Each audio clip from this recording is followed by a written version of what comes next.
All right, well, welcome back, everybody, to 101 Week 6, The Dream.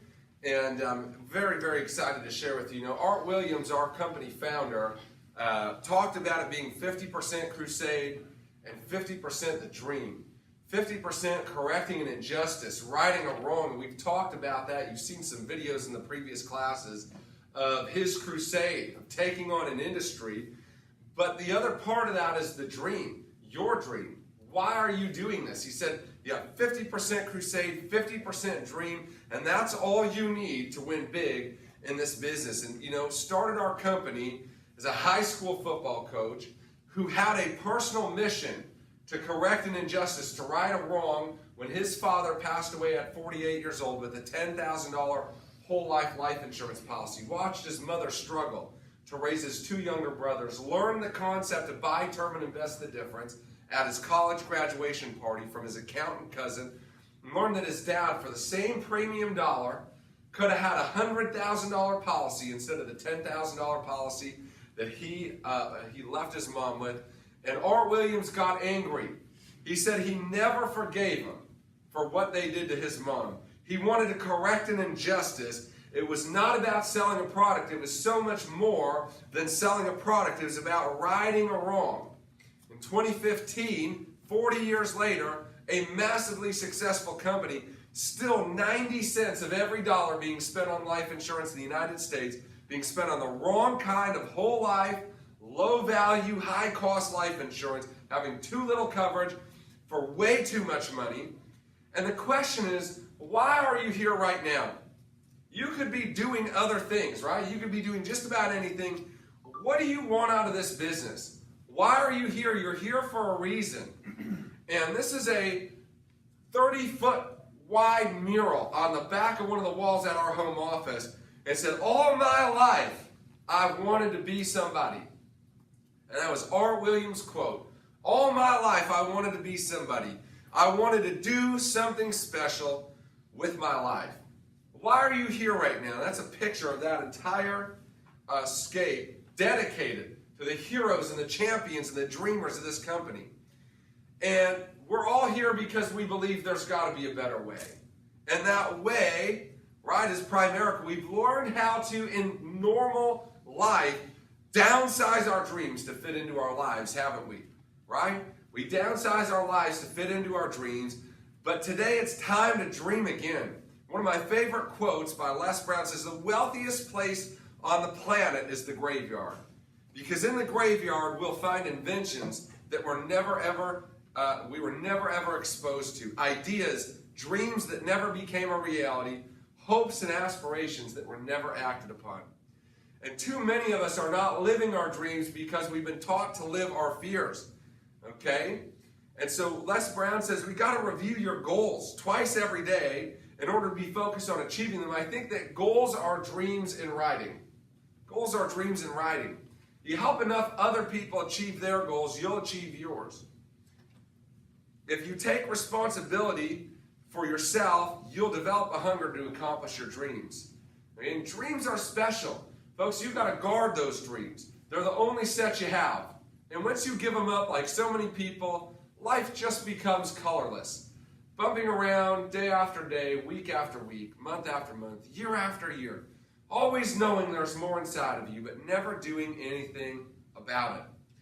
So you can't be pushed by your problems. You've got to be led by your dreams. And so instead of downgrading our dreams to fit our life, we need to upgrade our lives so that we can live our dreams, right? The sky is the limit. And in fact, here in Prukner, you can punch holes in the sky. You can have whatever you dream about. And, you know, I think about Jess and I's story, and we joined to make $250 a month here. And over the last decade, the whole thing just got a little carried away, right? And we never dreamed it would be as good as it is now. And what are your dreams? One of my favorite quotes from Walt Disney. He says, all our dreams can come true if we have the courage to pursue them. And folks, it takes courage. It takes mental toughness to stand up and go against the grain.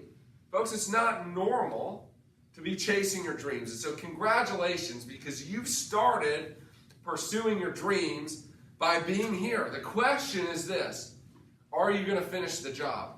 You've started the journey, but are you going to finish the job? Are you going to continue pursuing your dreams? Art Williams said it. It's 50% crusade and 50% dream. The question today is, are your dreams alive? Most people's dreams are dead.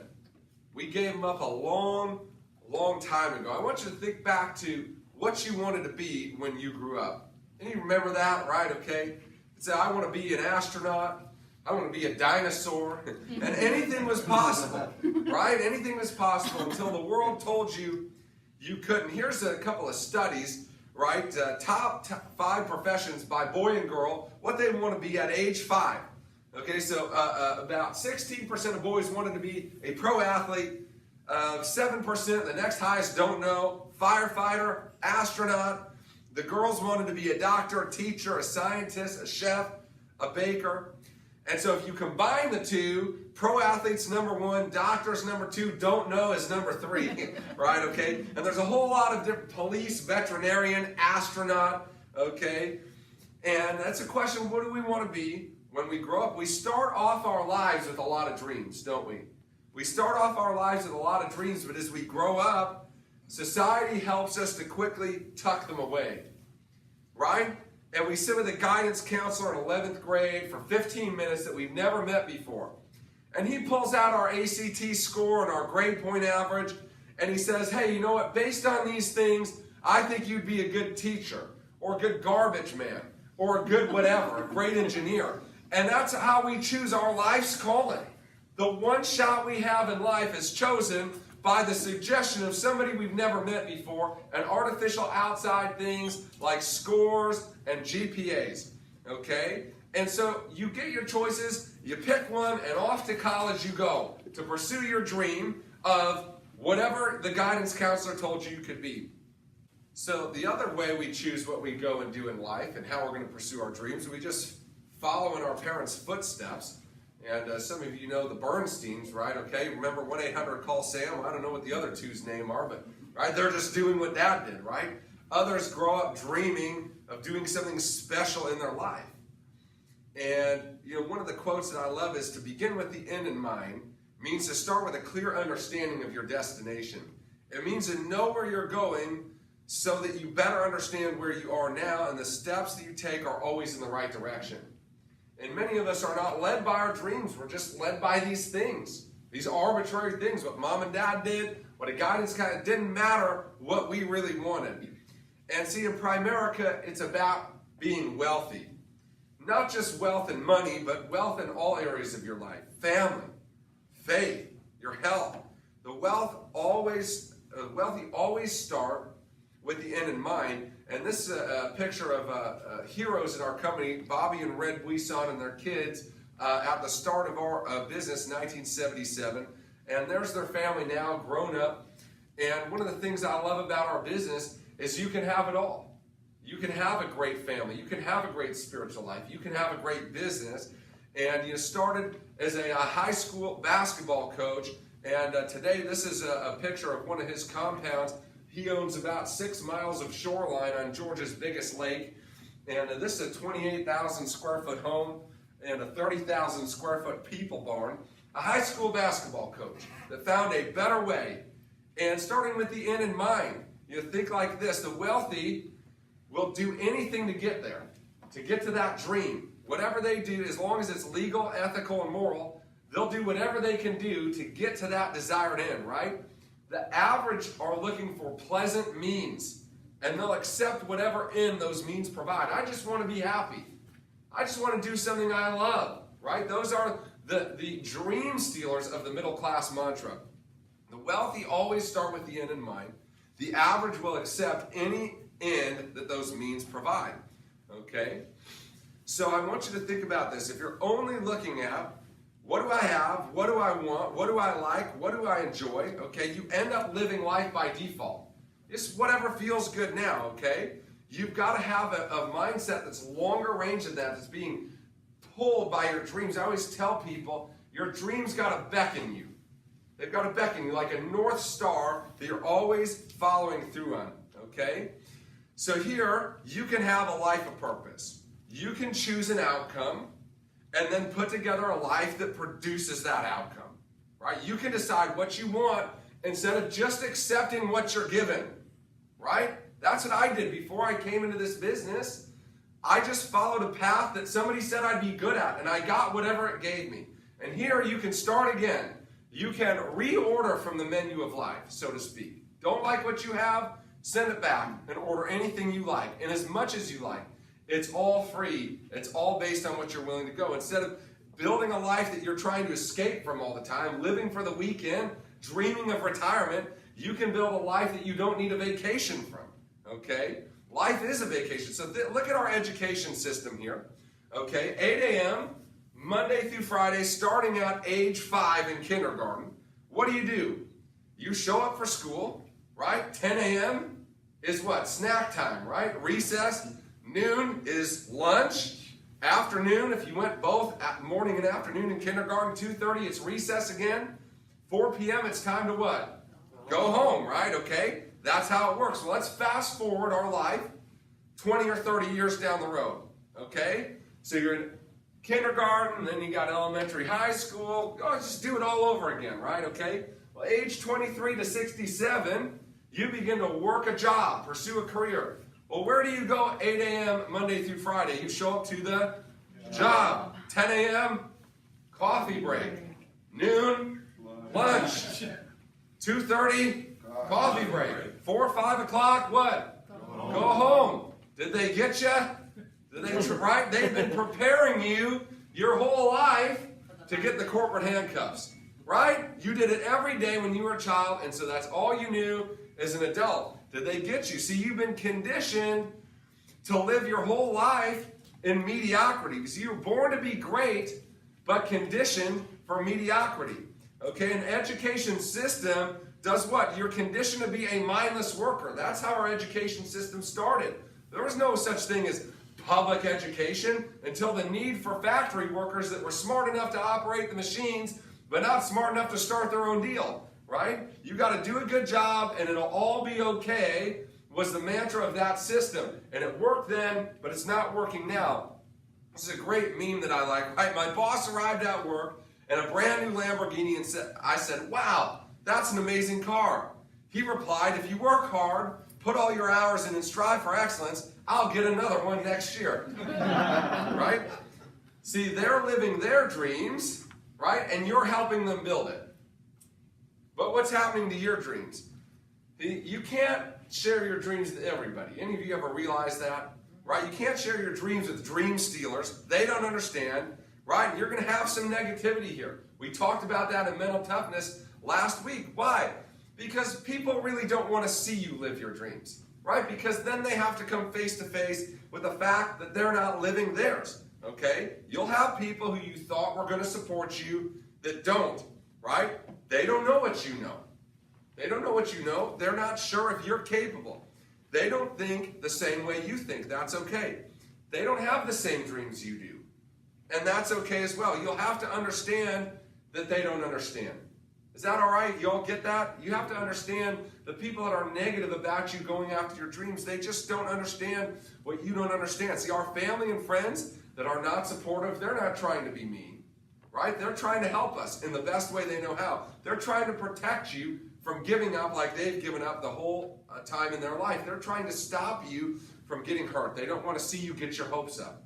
You know what? You need to get your hopes up. You can get your hopes up in Primerica, where if you do the work and you develop yourself, you can have your dreams. They're trying to give you their infinite wisdom. The problem is, it's like the blind leading the blind, right? Okay? How do you get somebody to become wealthy that's never been wealthy? How do you teach somebody freedom that's only ever had a job? Right? The average are always taking career and financial advice from other average people. You ever notice that? Right? Which is exactly why they stay average. One of my favorite quotes by William A. Ward says, study while others are sleeping, work while others are loafing, prepare while others are playing, and dream while other people are wishing. The 30 years, guys, is going to go by on you like that. It's going to go by on you like that. You're going to look back and say, where did all this time go? And the question is, how many people you know that are 60, 65 years old, work their whole life and have nothing to show for it? They're still in debt. They don't have enough saved, and they spent their whole life succeeding at something that doesn't matter. And I want you to think about that, putting their whole life into something they don't love.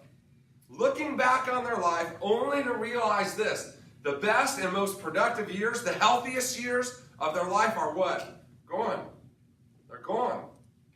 That's almost everybody in America.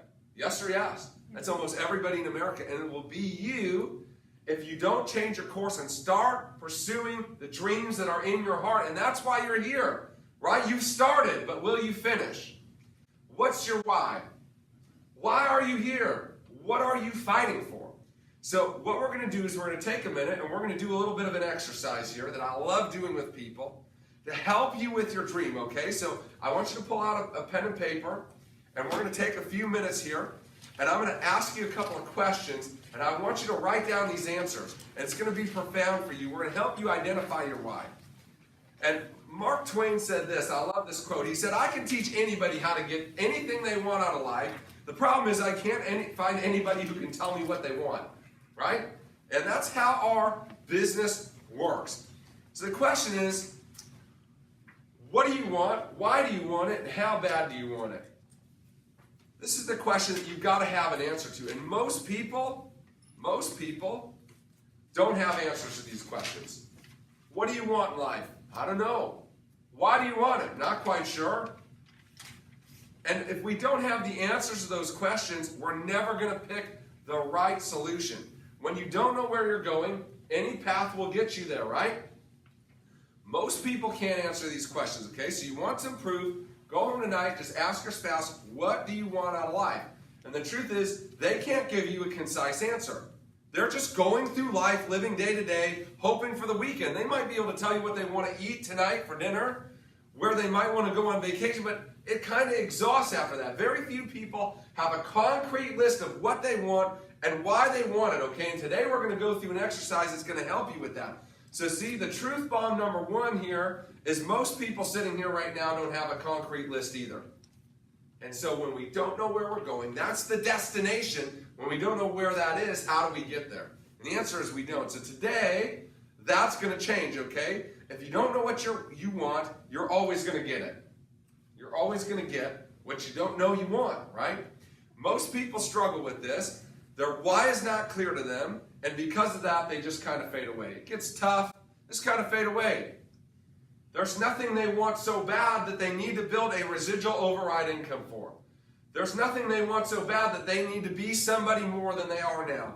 And the truth is, they really do, but they just never stop to think about it. Okay? And so somebody says no, the recruit quits, somebody cancels their policy on them, all of a sudden they're like, wow, this is hard. This is harder than I thought, and now they're not sure if they like it anymore. The truth is, number three, is that liking something has nothing to do with winning, right? Okay, I don't like working out. I go to the gym, and what you do at the gym is you take a weight and you crush yourself with the weight. That's the whole purpose. You go there and you try to crush yourself under weight until your muscles scream at you, right, in excruciating pain. How many of that sounds like fun, right? But we all like the result of doing that. It has nothing to do whether we like it, we like the result, okay? So think about a world-class athlete. Do you think they like being at the gym at 3:30 in the morning? Do you think NBA players like being told what time to go to bed? These are multi-million-dollar-a-year guys, some of the most famous athletes in the world. They got curfews and bedtimes, okay?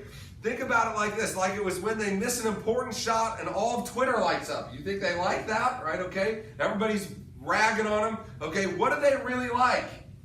They like the results. They like the money. They like the fame. They like the results of those things. They'll endure those hardships because they know why they're fighting. Well, if you don't know why you're fighting, you'll stop fighting. That makes sense to everybody? Okay? So here's a couple of questions. Do you want what you have now? Do you want the life you have now? The time you have now? The money you have now, the quality, the relationships that you have now? Is it too much month at the end of the money? Are you comfortable doing things where you feel like you're not making a difference? Like many of the things that we go into. We could stop and they just get somebody to come and do our job again next week, right? Do you want your spouse to keep going to a job that they dislike? Do you like having others at daycare raise your kids? These are some of the tough questions that we've got to ask ourselves, right? We numb ourselves. Human beings, we're fantastic adapters. It's one of our great survival mechanisms. But the problem is we adapt ourselves right out of our dreams into a reality that we never would have chosen if we had the choice to choose again. Right? Yes or yes? Yes. And so we got to understand it's okay to ask the tough questions and to find the tough answers, because those are the answers that set us free. They take us off the path leading to nowhere and get us to a path leading to where we want to go. So here's our time for we'll call it the why extraction. Okay? The why extraction. Here's a question. What do you want? And how bad do you want it? What is it that you want out of life? And how bad do you want it? Okay? Here you have a chance to make your life the way you like it to be. Okay? So will you embrace that opportunity that we're going to go through tonight, or are you just going to kind of let it pass by and say, oh, I'll do it later, right? Okay? No, we're not going to do it later. We're going to do it now. Okay? We're going to act on that. So here's what I want you to do. We're going to go through a little bit of an exercise, and I want you to write down, just as soon as you can, the first faces, the names that come to mind. Just write them down. Don't think about them a lot.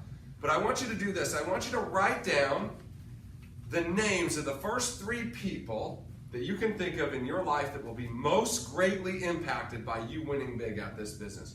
Write their names.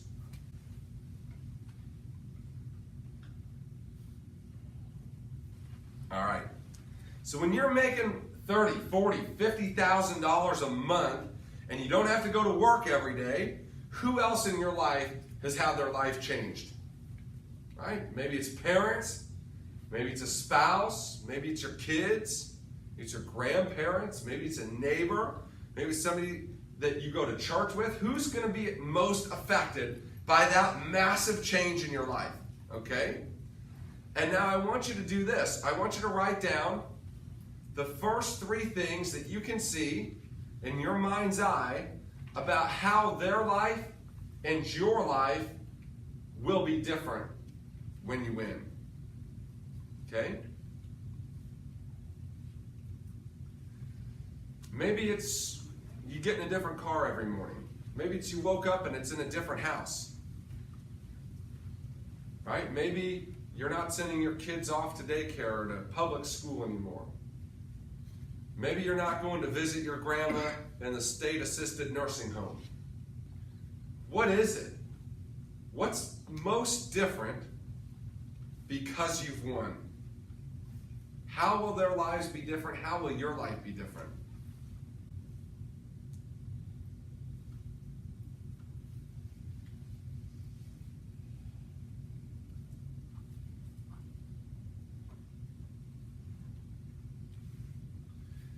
So I want you to think about how people's lives will be different because you win here. And one of the stories I just love telling is about a lady named Cindy Kicklighter. She's a close personal friend of mine. She's a regional vice president in Primerica, makes a couple of $100,000 a year.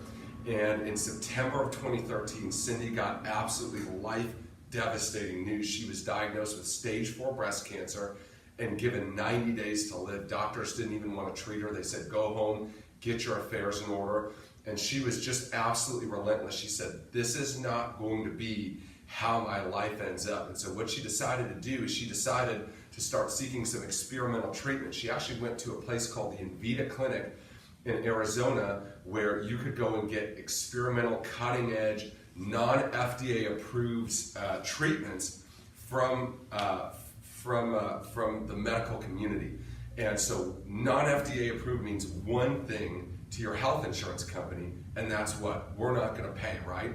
Okay, and so she actually spent $23,000 a month of her own money going down and getting these experimental treatments. Then twice a month, she would actually drive across the border into Mexico to get an illegal blood transfusion, a transfusion you can't even do in the United States of America, $10,000 a pop going in twice a month. So this lady was spending $43,000 a month of her own money trying to survive, trying to get better for her family. And folks, listen, 9 months in of that, she spent hundreds of thousands of dollars of her own money. And you know what? Today, it's 2018, almost 5 years later, in a 90-day death sentence, she's cancer-free, alive, doing great, still with her family.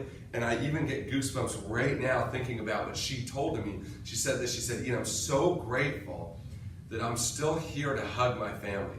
I mean, these little things, and what most of us don't realize is we're literally one crisis, one disaster, one diagnosis away from it all being over. And she's here for one reason, guys. What's that one reason? That reason is she had the financial freedom and the economic resources to get her own treatment, to seek another option other than what her health insurance company would have done for her, which was not much. 5 years later, folks, if you had the choice between pay or die, what would you do with everything inside you? You would find a way. You'd be having spaghetti dinners, church fundraisers, GoFundMe, and in Primerica, you have an opportunity to be your own GoFundMe, to be your own hero, not just to be your own GoFundMe, but to have so much in the term of resources that you can be that hero to somebody else's family. I want to tell you one more story about a guy all of you know. His name's Magic Johnson. Okay, Magic Johnson in the mid-1990s, early 1990s was diagnosed with a disease called AIDS and HIV. And in 1990, 1991, 1992, there was no cure, no treatment, okay? And they gave him a couple of years to live. They thought for sure he would go down the path of literally the hundreds of thousands, the millions of other people that had been diagnosed with that disease at that time. And here's what Magic Johnson said in an interview. He said, I plan to go on living for a long time. That was the early 1990s. Today, it's 2018, and Magic Johnson is alive and doing well. No sign of AIDS. Blood tests don't have any HIV. He's essentially, for all practical intents and purposes, cured of a disease that in 1992 took 100% of the lives of the people that were infected with it. Now, I want you to stop and think about that. What did he do? Here's what he did. He got a $10,000 a week blood transfusion every week for 20 plus years until the prescriptions and the medication caught up with his disease. $40,000 a month for 20 years. For 20 years to have an opportunity to go on living. Folks, he's alive today for one reason and one reason only. There's one reason Magic Johnson is alive in 2018 and literally zero, not one of the other people who had AIDS, HIV at the time Magic Johnson was diagnosed lived past 1998 or 1999. Not one. There's one survivor out of the millions of people, Magic Johnson, for one reason: financial freedom. He had the ability to write a check to get the treatment when his health insurance would have said it's too expensive, it's not FDA approved, we can't even give it to you. He went and sought it out because he was financially independent. Folks, you've got to understand that you've got to fight for financial independence, and that's got to be a why. We talked about how are their lives going to be different because you win, and the answer is they might still have you in it when otherwise you would have been gone. Otherwise your time on this planet could have been over. Folks, that's profound. That's profound, the difference that you could have in their lives by just you being here to live another day. I want you to take a second and write down the 3 most important areas in your life. Whatever they are to you, maybe it's faith, maybe it's family, maybe it's health, maybe it's your financial well-being. And I want you to write down in those 3 areas, how will those look different when you win here? What does it look like?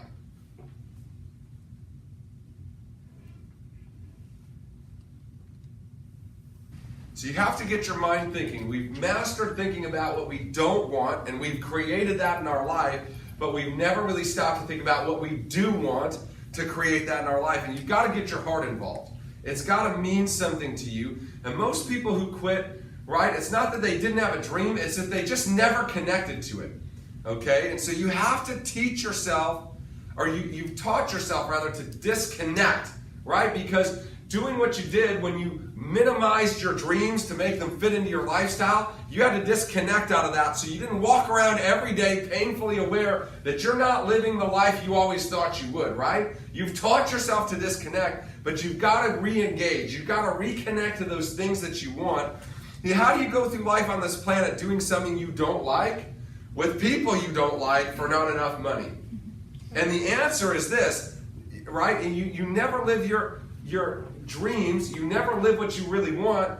And the answer is this, right? We're copers. We learn how to adapt. It's a fantastic mechanism for survival, right? That we can change and adapt, right? It's a benefit and a curse, okay? And you have to learn how to leverage your why. You have to learn how to reconnect emotionally, because here your dreams are possible, right? You disconnect from the dreams because in your current reality you can never get them.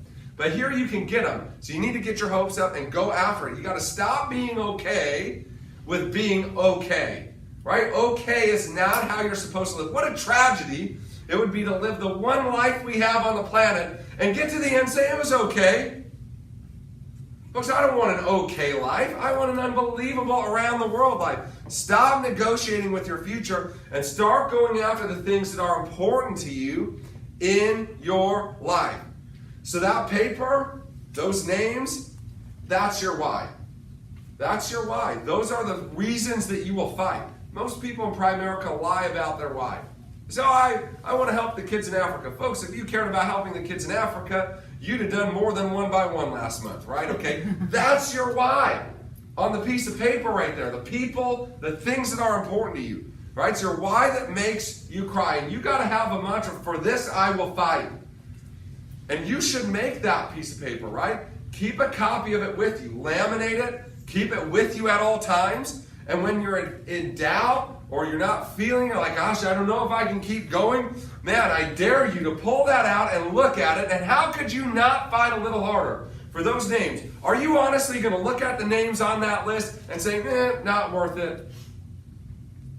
Those people aren't worth it. That dream's not worth it. I'm just going to miss today. How could you ever do that, right? But out of sight, what? Out of mind. Out of sight, out of mind. Who is so important to you? What's so important to you? You got to be able to connect your why. Okay? If you can't, you'll quit when it gets tough. Right? You won't fight for you. You'll fight for your why. You'll fight for the things that mean a lot to you. Okay? And so think about this. Okay? Make your why or your vision so clear that your fears become irrelevant. Okay? Why would you spend 5 minutes trying to win at this if this is not important to you? Right? What's the this? Right? That doesn't make any sense, but that's how most of us live our lives. We're spending 40 hours a week trying to win at something that's not important to us. Is your job the most important thing in your life? Or is it your family? Is it your faith? Is it your time? Is it your goals and dreams? Is it the things you love to do? What's most important? And we got to start living for that. See, life isn't about finding yourself, it's about creating yourself. What are your deepest aspirations? The deep down, the ones you're afraid to talk about, the things you know you were born to do, and you're so afraid you're never going to be able to live them because you're afraid they're not going to come through. Okay, what are your deepest aspirations? Maybe it's to do something special with your life, to be somebody, to be a hero for your family, to become financially independent. Maybe it's to travel around the world. Maybe it's to win big. So, what material things do you want, right? You've got to go and test drive that car the next time you're out. Sit in it, drive it, take it out, feel it, smell it, and get a vision of it, see it, so now you know what you're working towards. Go visit houses. What I always tell people to do is you're driving by, you got a few minutes, you see a nice model house, walk in, go see it. The poor think nobody should live like that. The world class thinks everybody should live like that. And here you have an opportunity to do it. Go on vacations so you know where to travel to. And the wealthy, they don't call it vacation, by the way. They call it travel, right? Okay? Vacation, what average and ordinary people do, but the company actually helps you with that. They send you to the greatest places in the world, free of charge, you and your spouse, to some of the greatest places. Hawaii, Cozumel, really everywhere, the Bahamas. You can go to the greatest 4- and 5-star resorts in the world, expenses paid, and see what it's like to live a life that you could only dream about, right? And get a vision of how life could be and how life should be. And the company helps you with that. And so one of the dangers of dreaming so big is it seems so far away. And we forget along the way to have little wins, little victories, little milestones, and winning the trips. That's a huge thing, right? Maybe upgrading. You have your little dinker that you have when you come in, and then you start winning. Maybe you get your $100,000 ring, and you just get a little upgrade, and you can have fun along the way and see little victories, right? Because little victories add up to what? To big victories, right? So you got to have those big dreams, but you should come up with some smaller scale dreams along the way. Hey, when I do this, I'm going to get that. When I do this, I'm going to go on this trip. When I do this, right? And that way it's fun and it takes the work out of it. You always got something you're going to be working towards and expanding your vision at the same time. So go drop by that car dealership and take it out. Go pop into that model home and ask them, what do I need to make to be able to afford to live here? Okay, get it in your mind's eye. Get it in your mind's eye. So will it be worth it? Will it be worth it for you to pay the price, to see it through, to finish fighting for your goals and dreams? This is my buddy Mario Arizon, right? Grew up a Hispanic kid in Pacoima, and he sold teddy bears at a flea market. That's what he did, right? So poor, all his friends would make fun of him. They asked, can you come play basketball? He'd make up an excuse, and he'd go to the flea market to sell teddy bears to give his family money. He's the youngest $1 million earner in Primerica history, 29 years old, right, making $1 million plus a year. Folks, it's just unbelievable what you can do. These are my friends Gary Cornegay and Art Martinez, right? Preacher's kid, and Art was a warehouse worker. A warehouse worker who came here, followed his dream, right? Standing there with the Rolls Royce and the Ferrari. Folks, a warehouse worker driving a Ferrari. This is my friend Daniel Perillo in Canada with his Ferrari that says, because I can. Folks, maybe that fires you up. Maybe it doesn't. But what fires you up? Go for it. Make something happen. Bill Arender, one of our great mentors, I talked about it in one of the other classes. This is Bill's home as a 22,000 plus square foot estate. I mean, just absolutely unbelievable. And I had a chance to go there when I was brand new in the business. A beautiful white French brick house. He said, Ian, every one of those bricks was a phone call. There's somebody I had to talk to about this. See, Harriet Tubman says, every great dream begins with a dreamer. Always remember you have within you the strength, the patience, and the passion to reach for the stars and to change the world. You know, one of the things that we really felt called to do, we came out of the ministry, and one of our friends, his wife, ran a ministry called Angel House. And Angel House was an orphanage ministry that would build orphanages in India. And in India, if you are an orphan, you're basically done in life. Okay, there's not a lot of social structure there that has safety nets for people like this. So if you don't have a home, you can't go to school. And so these children are homeless, a lot of them from birth, and they're basically destined to be in this poverty class of society with no upward mobility. In the United States, you can come from just about anything. If you're willing to work hard and learn a skill, you can make something out of yourself. There, you're done. Nobody will talk to you. Nobody will educate you. You're just a serf, basically, forever. And so what this ministry does, they actually partner with local churches in India, and they'll build the home. And the church will provide 2 house parents and funding for food and other things like that. And they work together, so they build these houses, and 25 children who are homeless, many of them don't even have names, don't know their own birthdays, been homeless since they were babies, get brought in off the street and put together in a house, and for the first time in their life, many of them have parents. They get registered for school, which they could never do before because they didn't have an address. They get 3 meals a day. They grow up with 24 other brothers and sisters, parents that stay there, and they come in at 5, 6, 7, 8 years old, and they stay there till they're 18. They grow up together, and they have a shot at normalcy, and at 18, they graduate from the house, and the next group of kids comes in. And for 100 years, or 200 years, or 300 years, people with no hope and no chance and no opportunity are given hope and opportunity that would not have any chance like they do here. And so we had a dream of being able to open an Angel House orphanage. And when I was making $27,000 a year, I couldn't hardly take care of myself, right? And a couple of years ago, we were privileged with the team to be able to write a check and open an Angel House orphanage in India. And so it's on the northeast corner of India, near the China border. And just absolutely unbelievable what you're able to do. And I took a lot of flack from the ministry when I left. You don't care about God anymore. All you care about is money and all these things. And I really felt pretty deeply, just like a still small voice on the inside said, Ian, one day you'll give away more every year than you make right now. And to me, I just couldn't imagine that. I didn't know. How could that be? I was working as hard as I could to make $27,000 a year. It just didn't make any sense to me. And 10 years down the road, as we wrote a check for $28,000 to the one thing, right? It was like, took you right back, right? What dreams do you have in your heart?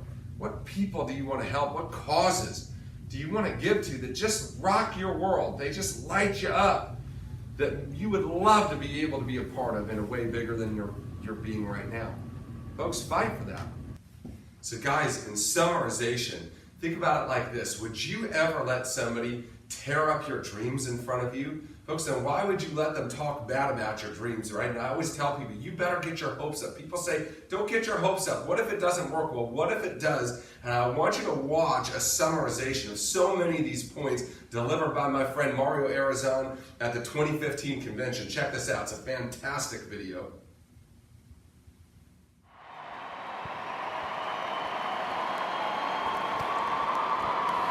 Oh my goodness. God is so good.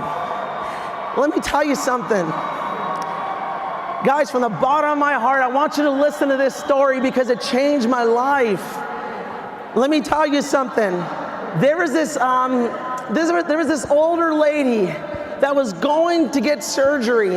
And while she was there getting checked up, she noticed that her doctor came in and he was very short with her.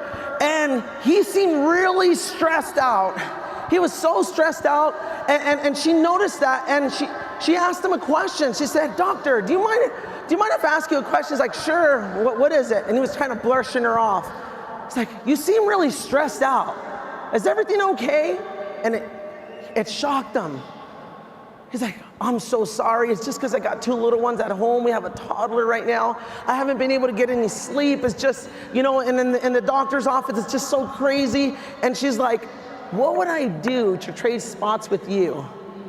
See, she told him this: you will never know the value of a memory until it becomes, you will never know the value of a moment until it becomes a memory. She's like, that's just a season in your life. She's like, what would I do to wake up in the middle of the night and nurture my baby back to sleep? See, that's a season in your life. And I seen one of my guys getting so stressed out because things weren't going his way. And I told him, "Adele, are you kidding me? This is what's gonna make you. This is a test." If you listen to any legend, Mike Sharp always talks about, man, the good old days when we didn't know we were gonna make it. Art Williams talks about it all the time. He's like, man, if I can go back in time and relive that moment, I would do it all over again. See, guys, that's a test. You need to understand this, that God has already give you the blessing. He's just waiting on you. See, a lot of us, like, I'm waiting on God. I'm waiting on God. No. When adversity hits, it's a test. He's waiting on you. It's how you respond that's going to give you that blessing. How many of you guys ready to respond with me? And guys, I'm telling you, I remember I was 22 years of age. Franny was 20, and we were driving 2 hours one way to San Diego. And for 2 years, we did everything we got. And one night, we found out that our whole team, we built a $30,000 base shop out there alone. Our whole team got together and they quit on us. Just like that. We had over $6,000 in chargebacks. We thought it was a mistake. We're like, this got to be wrong. We don't even make $6,000 for the month. Something's got to be wrong. And I remember to this day, it gets me emotional. I remember telling Franny, crying, I'm like, it's okay, Franny. It's okay, this is gonna make our story one day. You know what, Franny? One day someone's gonna prospect them, someone's gonna talk to them, and they're gonna ask them, hey, they're gonna tell them, hey, you wanna join Primera? Oh no, I already did that deal, I tried it. Really, with who? when Mario and Franny Ayers on. And they're gonna drop their stuff, and they're gonna say, Mario and Franny Ayers on? You know they're the youngest $1 million earners in Primerica history! You quit on them? I was saying that as a 22-year-old with tears in my eyes. And I remember like it was yesterday. See, guys, these moments, you always hear about the good old days, the good old days. Enjoy these moments, because these are the moments that define you. It's how you respond, and it's the biggest blessing in the world. Guys, I'm telling you, there was one of my guys that he called me up. He was a new recruit, and he was so discouraged. And he's like, hey, one of my cousin's friends here, and he's teasing me, and he's making fun of me, saying Primerica doesn't work. I'm like, where are you at? And I pulled up.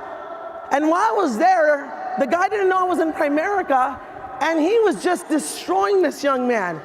He got his dreams, and he ripped them apart right in front of him, just ripped them apart. And he did nothing. And I told him, Joe, how can you let him just do that to your dreams? I'm like, dude, if this same dude got in here and took your phone and said, I'm taking your phone, will you let him? He's like, of course not. I'm like, what would you do? I would do anything. I would fight him. I would, man, you'd probably cuss him out, huh? He's like, yeah. I'm like, you would fight like that for a phone that's replaceable. Your dreams are not replaceable. You gotta fight for your dreams. How many of you guys ready to fight for your dreams? How many of you guys ready? Don't you let nobody steal your dreams. Nobody. Let me tell you a story, and I'm gonna close with this. There was this famous golfer, Arnold Palmer, and he got asked to play golf with the king of Saudi Arabia, and he was so excited. He went out there, played golf with them, and the king was so grateful that at the end he told him, what do I owe you? You asked for it, I'm gonna give it to you. He's like, no, it's an honor. I already played with the king. That's bragging rights alone, thank you. He's like, you will offend me. Please take a gift from me. What do you want? He's like, well, I collect golf clubs. Done. Okay, 2 months pass by. He's like, that's weird. I never got my golf club. He's all imagined it's gonna be a gold golf club with rubies. He's like, He got a door knock. And finally, he got a deed, and he's like, what is this? And it was the deed to a 500-acre golf club.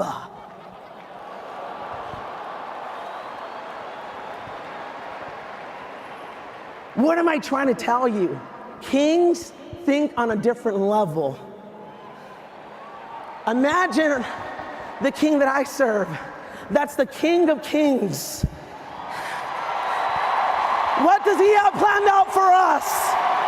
We just gotta have faith. We just gotta work behind that faith. And let me warn you, the moment you leave here, it happened to me. Like, oh, you went to that Primerica convention thing? Are you a millionaire yet? Happened to me. I'm like, and they used to tell me, hey, Mario, don't get your hopes up. Let me tell you right now, you better get your hopes up. You better be excited. You better give it everything you got when you get back. Love you. See you at the top. Wow, that was absolutely phenomenal. So guys, listen. Helen Keller said this: the only thing worse than being blind is having sight, but no vision.